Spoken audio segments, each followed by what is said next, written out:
जादुई खीर। एक राज्य में राजा सुमेर सिंह नाम का एक राजा रहता था।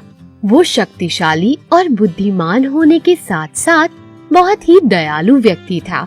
वो हमेशा अपने राज्य के लोगों की मदद किया करता था। अगर उन्हें कभी कोई भूखा या असहाय व्यक्ति दिख जाता था तो वो उनकी मदद कर दिया करते थे। राजा सुमेर सिंह भगवान पर बहुत विश्वास करते थे। वो रोज अपने दिन की शुरुआत मंदिर जाकर भगवान से प्रार्थना करके किया करते थे। जब राजा प्रार्थना करके मंदिर से बाहर लौटते थे तो थोड़ी देर के लिए वो मंदिर की सीढ़ियों पर आराम करने बैठ जाते थे। उसी मंदिर की सीढ़ियों के पास दो भिखारी बैठते थे।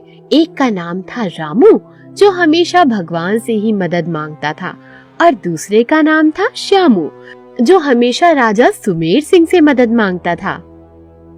हे भगवान, तूने मुझे इतना गरीब क्यों बनाया? मुझे भी अच्छी जिंदगी जीनी है। मेरी मदद कीजिए जिससे मैं अच्छा जीवन जी सकूं। अरे रामू भाई, आखिर कब तक ऐसे ही भगवान से प्रार्थना करते रहोगे? राजा सुमेर सिंह जैसे महान राजा इस मंदिर में आते हैं। तेरी मदद भगवान नहीं, राजा सुमेर सिंह ही कर सकता है। अगर मांगना है तो उनसे जाकर मांगो। नहीं, मुझे विश्वास है अपने ऊपर वाले पर। वो मेरी जरूर सुनेंगे। एक दिन राजा सुमेर सिंह मंदिर से अपने महल लौट रहे थे। रास्ते में वो सोचते हैं कि मुझे उन भिखारी की मदद करनी चाहिए, पर वो इस दुविधा में पड़ जाते हैं कि वो किसकी मदद करें। इसीलिए वो महल पहुंचते ही अपने मंत्री से सुझाव लेते हैं। मंत्री, मैं रोज सुबह मंदिर जाता हूँ। जब मैं मंदिर की सीढ़ियों पर बैठता हूँ तो मुझे वहाँ दो भिखारी दिखते हैं, रामू और श्यामू। रामू हमेशा भगवान से मदद मांगता है और श्यामू मुझसे मदद मांगता है। मैं इस दुविधा में पड़ गया हूँ कि मुझे किसकी मदद करनी चाहिए। क्या तुम मुझे बता सकते हो कि किसकी मदद करना सही रहेगा? मंत्री कुछ देर सोच में पड़ जाता है। सोचने के बाद वो राजा को उत्तर देता है। हुजूर, रामू तो हमेशा ऊपर वाले से मदद मांगता है। ऊपर वाला तो उसकी मदद देखना एक दिन कर ही देगा। मेरे हिसाब से आपको श्यामू की मदद करनी चाहिए, क्योंकि वो आपसे मदद मांग रहा है और आप इस राज्य के राजा हो, तो आपका ये दायित्व है कि आपको उसी की मदद करनी चाहिए। राजा सुमेर सिंह अपने मन ही मन सोचने के बाद अपने मंत्री को जवाब देते हैं। ठीक है, पूर्णिमा की शाम है।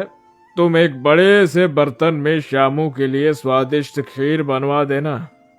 उसे कहना कि ये खीर राजा ने स्वयं आपके लिए भिजवाई है। ठीक है राजा जी, मैं ऐसा कर दूंगा।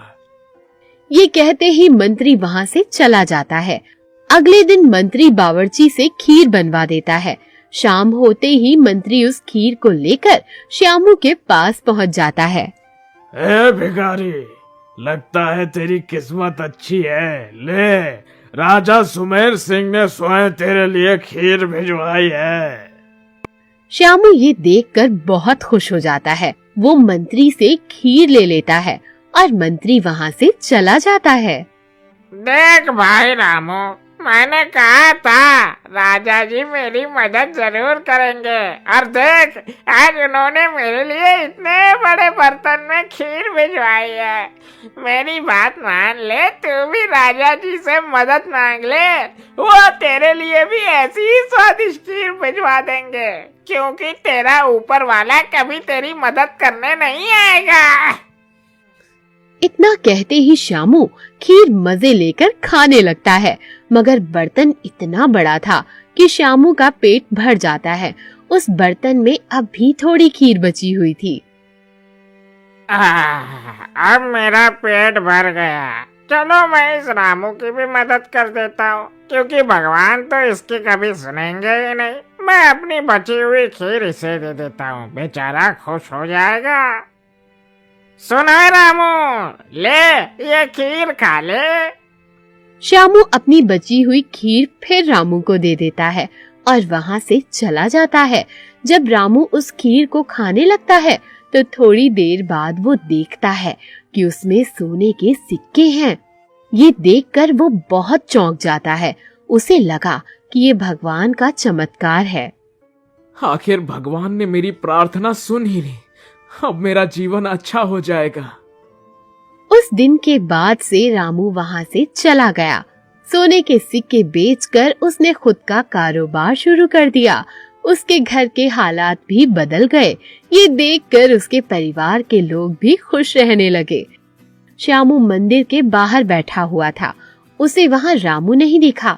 ये बात उसे थोड़ी अजीब लगी। अरे ये रामू कहाँ चला गया? अब यहाँ बैठा हुआ दिखाई भी नहीं देता। कुछ देर बाद राजा सुमेर सिंह मंदिर में आते हैं। जब वो मंदिर से बाहर निकलते हैं तो श्यामू को मंदिर के बाहर बैठा देख चौंक जाते हैं। क्या बात है श्यामू, तुम आज भी यहाँ बैठे हो? क्या तुम्हें मेरी भेजी हुई खीर नहीं मिली थी? जी हाँ हुजूर, खीर बहुत ही स्वादिष्ट थी, मगर थोड़ी सी बच गई थी, इसलिए मैंने अपनी बची हुई खीर रामू को दे दी थी। बेचारा हमेशा कहता रहता था ऊपर वाला इसकी मदद करेगा। उस दिन मैंने उसकी मदद करी तो देखो, शर्म की वजह से जब से यहाँ पर आया भी नहीं। सही में रामू की ऊपर वाले ने सुन ली। राजा जी, मगर रामू की ऊपर वाले ने कैसे सुन ली? मुझे कुछ समझ में नहीं आया। अरे मूर्ख, उस खीर के बर्तन में मैंने सोने के सिक्के छुपाए हुए थे। अगर तुमने खीर पूरी खाई होती तो तुझे सोने के सिक्के मिल जाते, लेकिन तूने खीर आधी ही खाई और बाकी की रामू को दे दी थी, इसलिए वह सोने के सिक्के रामू को मिल गए। अब वो गरीब नहीं रहा, अब तो वो अमीर बन गया होगा, इसलिए वो यहाँ लौट के नहीं आया। ये सुनते ही श्यामू अपना सर पकड़ लेता है और रोने लगता है। हे भगवान, ये मैंने क्या कर दिया? सही में भगवान की प्रार्थना में ही शक्ति है। तो इस कहानी से हमें सीख मिलती है कि अगर हम कोई चीज सच्चे मन से मांगते हैं तो वो हमें जरूर मिलती है, भले ही थोड़ी देर बाद मिले, मगर ऊपर वाला एक ना एक दिन जरूर सुनता है।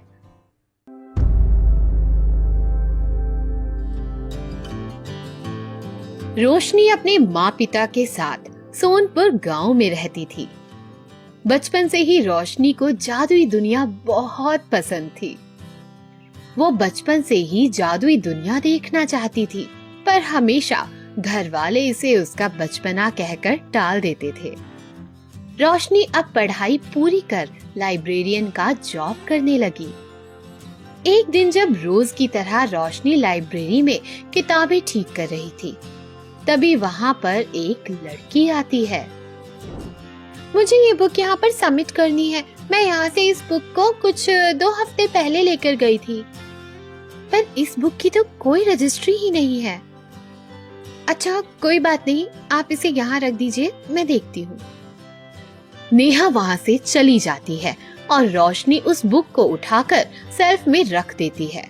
रोशनी जैसे ही उस बुक को सेल्फ पर रखती है और पीछे मुड़ती है, तभी अचानक से चमकदार रोशनी के साथ एक आवाज बाहर निकलती है।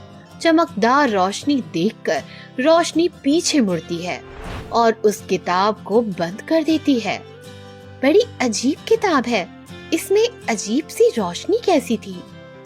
आज इसी बुक को लेकर जाती हूँ। ये किताब पहली और आखिरी किताब होगी इस लाइब्रेरी की, जिसे मैंने नहीं पढ़ा। रोशनी उस किताब को अपने घर लेकर आ जाती है। रोज की तरह रोशनी अपने माता पिता के साथ रात का खाना खाने बैठ जाती है।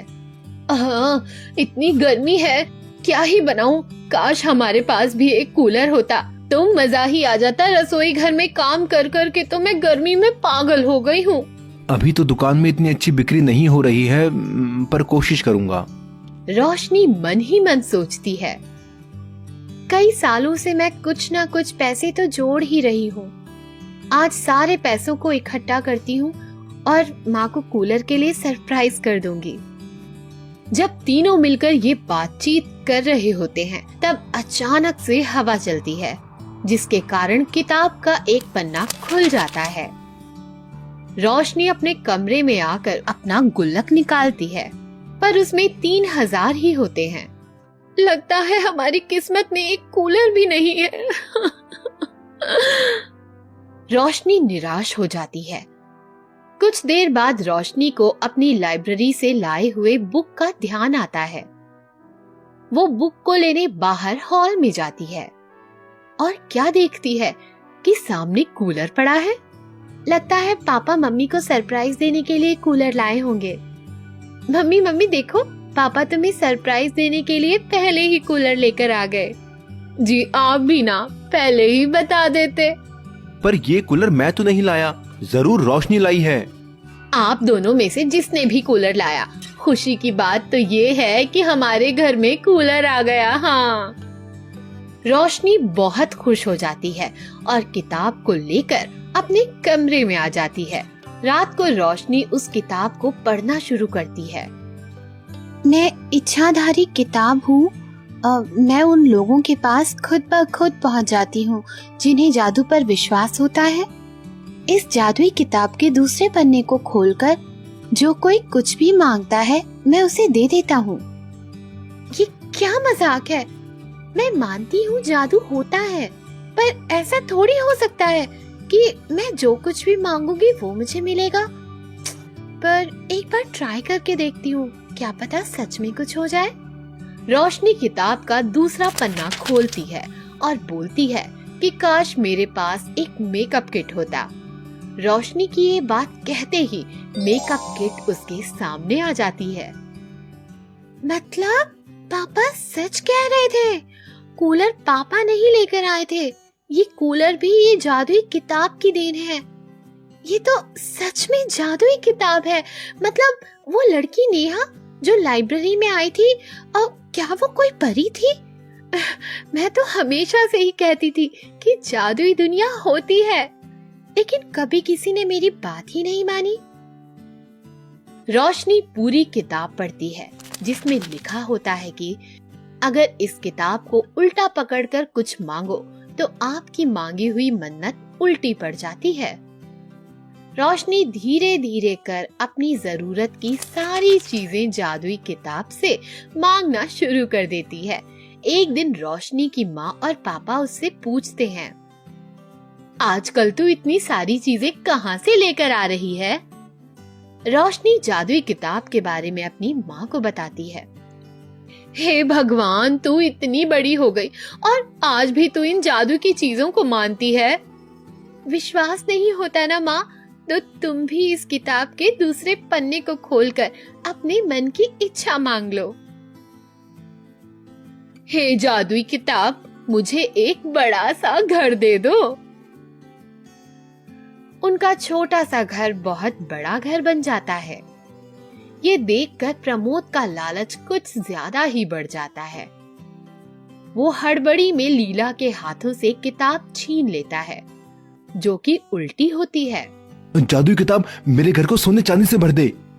प्रमोद के ये बात कहते ही पूरे घर में अचानक से सांप बिच्छू दौड़ने लगते हैं, जिसे देखकर घर वाले घबरा जाते हैं। पापा, आपने शायद कुछ ज्यादा ही लालच कर दिया, और इस किताब में आपने ये भी ध्यान नहीं दिया कि आपने किताब को उल्टा पकड़ा हुआ है। इसी के कारण ये जादू उल्टा पड़ गया। रोशनी किताब को हाथ में लेकर वापस से सब कुछ ठीक करने की प्रार्थना करती है और सब ठीक हो जाता है। प्रमोद को सबक मिल जाता है और इसके बाद वो कभी भी लालच नहीं करता और तीनों परिवार वाले जब भी जरूरत होती तब जादुई किताब से जरूरत के हिसाब से ही चीजें मांगते हैं।